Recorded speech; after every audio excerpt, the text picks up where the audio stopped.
Bonjour à tous et bienvenue bien sûr sur Castorhythmie. Alors aujourd'hui, eh bien, toujours à Saint-Bel, c'est développer la thématique notamment de l'accord du piano. L'accord du piano notamment, c'est le principe, hein, c'est faire en sorte que le piano soit harmonieux. Ça, c'est la première des choses. Et la deuxième chose, bien sûr, c'est faire en sorte que le piano dure le plus longtemps possible dans le temps. Ce piano lui-même, notamment, qui a besoin bien sûr d'un bon accord, a une trentaine d'années, il a exactement 27 ans. Et ce piano lui-même, on se rend compte qu'au niveau des basses, il est encore en excellent état de très belle qualité musicale. Parce qu'il a été suivi et entretenu. Alors, l'harmonie, c'est une chose. Mais le fait d'accorder un piano régulièrement, au moins une fois par an, va permettre à ce piano d'avoir une longueur de vie optimale pendant de très très nombreuses années. Un piano, c'est au niveau du théâtre d'harmonie un arc, hein, c'est un grand arc, hein, comme un amphithéâtre, qui au fil du temps va aplanir. C'est-à-dire les basses et les aigus vont commencer à se mettre en ligne droite par rapport au centre. Bien sûr, le renvoi musical sera moins efficace, moins agréable à écouter. Et l'accorder régulièrement va augmenter la durée de vie musicale de ce piano. Pour un exemple, c'est comme une personne qui va rester sur un canapé constamment et qui à un moment donné aura des gros soucis, alors que se levant régulièrement, très souvent, va pouvoir avoir une vie bien plus agréable. Le piano, c'est le même principe. Alors, le principe de l'accord, c'est la partition. La partition, on va partir du La3 pour faire dans un premier temps, vers le La2, une octave. Cette octave me détermine ensuite l'organisation de la partition. On sait que dans une octave, il peut y avoir 3 tierces majeures. Je vais donc partir du La2 au Fa2, ce qui va me permettre d'obtenir mon Fa, ma première tierce, et de ce Fa2, je vais aller monter vers le Fa3. Encore une octave qui va me déterminer mes deuxième et troisième tierces. Grâce à ce Fa qui est déjà en place, le Fa3, et grâce à ce La2 qui est déjà en place, je peux organiser mon Do dièse 3, qui grâce à ça va pouvoir faire une première tierce, La2, Do dièse 3, et une deuxième tierce, Do dièse 3, Fa3. J'ai donc mes 3 tierces. La première, Fa2, La2. Ma deuxième, La2, Do dièse 3. Ma troisième, Do dièse 3, Fa3. Le principe à un moment donné aussi, on sait que dans une octave, il y a ce qu'on appelle le rapport quinte-écarte. Une quinte qui est organisée va développer forcément dans l'octave une quarte qui sera corrélaire à la quinte. Je vais partir bien sûr de mon Do dièse pour développer mon Do dièse 3, pour développer mon Fa dièse 2. Et là, j'aurai une quinte. Cette quinte, après, dans ma façon d'organiser ma partition, je vais quand même la développer, je vais quand même l'élargir. Ça va me permettre d'aller jusqu'au Fa dièse 3, qui sera mis dans les minutes qui vont suivre. Une fois que j'ai fait ça, vous avez remarqué, j'ai plusieurs notes qui sont déjà installées. Je vais développer ce qu'on appelle mon La dièse 2, qui va pouvoir se mettre en place grâce au Fa3 qui existe et grâce au Fa2 qui sont déjà mis en place. Mon La dièse 2, à un moment donné, va être ce qu'on appelle dans un rapport de quinte. Alors la quinte, partant du principe de la partition, je vais l'élargir, je vais la raccourcir d'un demi-battement. Ma carte Fa2, La dièse 2, qui elle, bien sûr, sera naturellement augmentée d'un demi-battement. De ça, La dièse 2, je vais pouvoir partir en quarte sur le Ré dièse 3. Et de ce Ré dièse 3, je vais partir vers mon Sol dièse 2 pour développer une quinte qui, dans les minutes qui vont suivre, vont s'élargir dans la petite pléiade, c'est ce qu'on appelle l'octave. Et je vais continuer comme ça, de quarte ou de quinte en quarte, pour développer mon rapport musical. Je vais bien sûr maintenant faire le suite directement sur la vidéo chose que je n'ai pas encore faite. Vous entendez que ça va ouah, ouah, ouah, ouah. Mais je vais bien sûr mettre en place, à partir de mon La2, mon Mi3, qui va développer une quinte.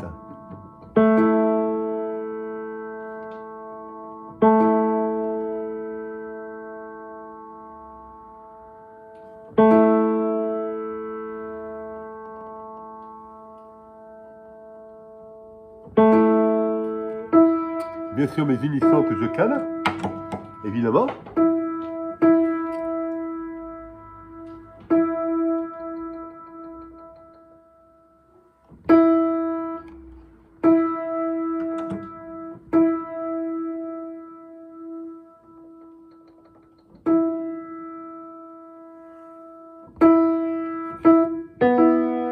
Et dans mon Mi3, je vais aller directement sur mon Si3.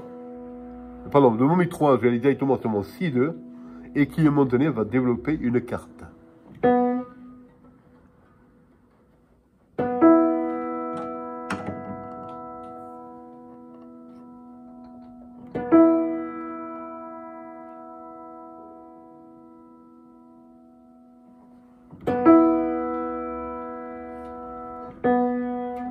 Mes unissants, bien sûr. L'unisson, c'est quoi? Ce sont les deux autres cordes. Parce qu'en général, dans les médiums et aigus, il y a 3 cordes par note. Donc, les deux autres cordes vont être alignées sur la même fréquence que la première.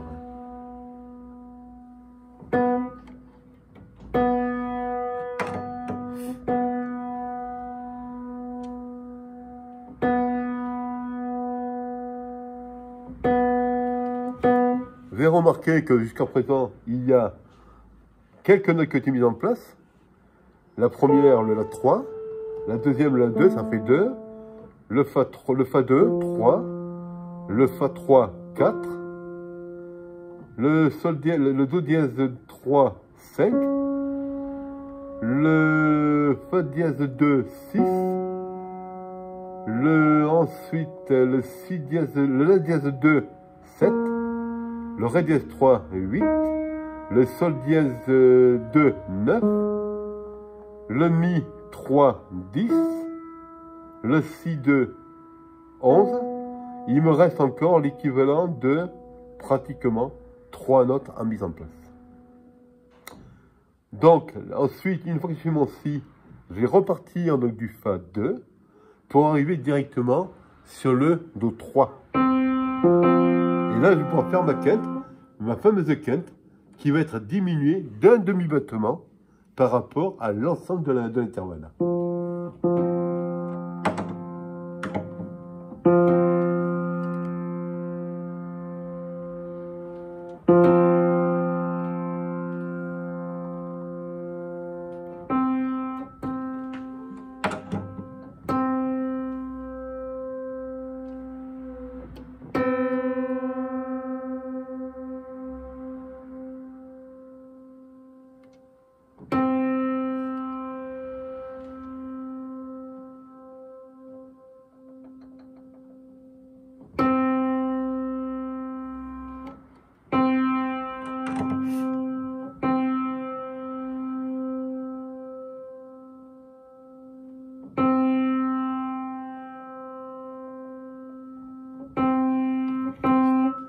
De ce fameux Do 3, la quinte que j'ai mise en place, je vais pouvoir aller maintenant vers mon Sol 2 qui n'est pas encore mis en place pour développer une carte à laquelle je rajouterai un excès, un demi-battement en excès.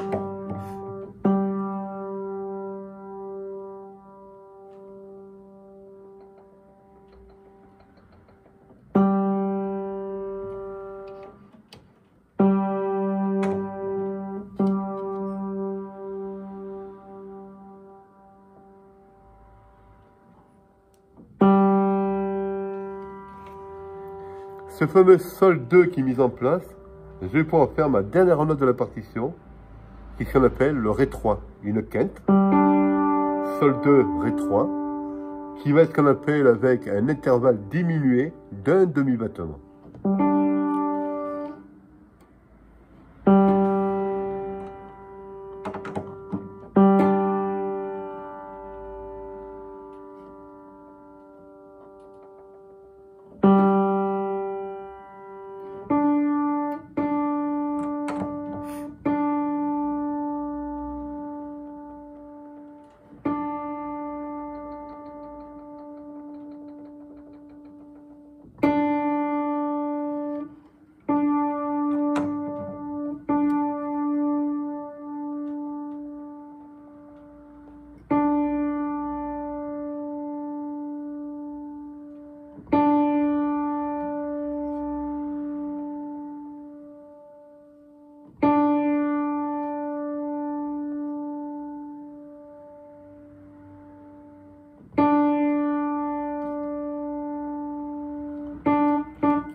Et bien sûr, contrôle par la carte, pour savoir si ma carte ne chante pas trop.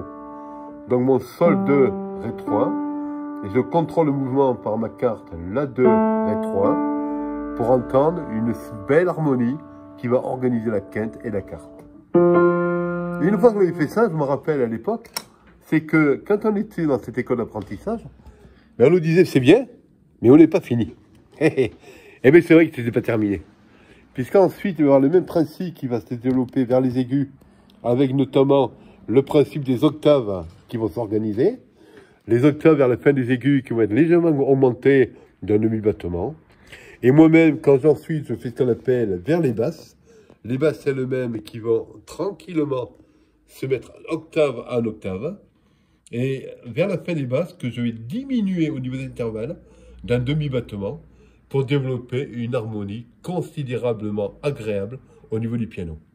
Je dis considérablement agréable parce que, bien sûr, on comprend des choses quand on accorde les pianos, et c'est vrai que c'est considérable, le résultat, non pas pour se flatter soi-même, c'est pas ça, c'est que quand on voit ce genre d'harmonie qui se développe sur l'ensemble du piano, on comprend qu'on veuille jouer du piano, et qu'on aime jouer du piano.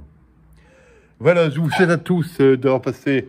Mais en tout cas, un moment de connaissance sérieux. Je n'ai pas pu faire tout le piano parce que là, il en aurait pour 1h15, 1h20, peut-être 1h30 sur ce piano. Ça sera un peu long quand même, hein, me semble-t-il. En tout cas, je souhaite à tous de passer un très très beau moment. Vous souhaitant très très belle journée.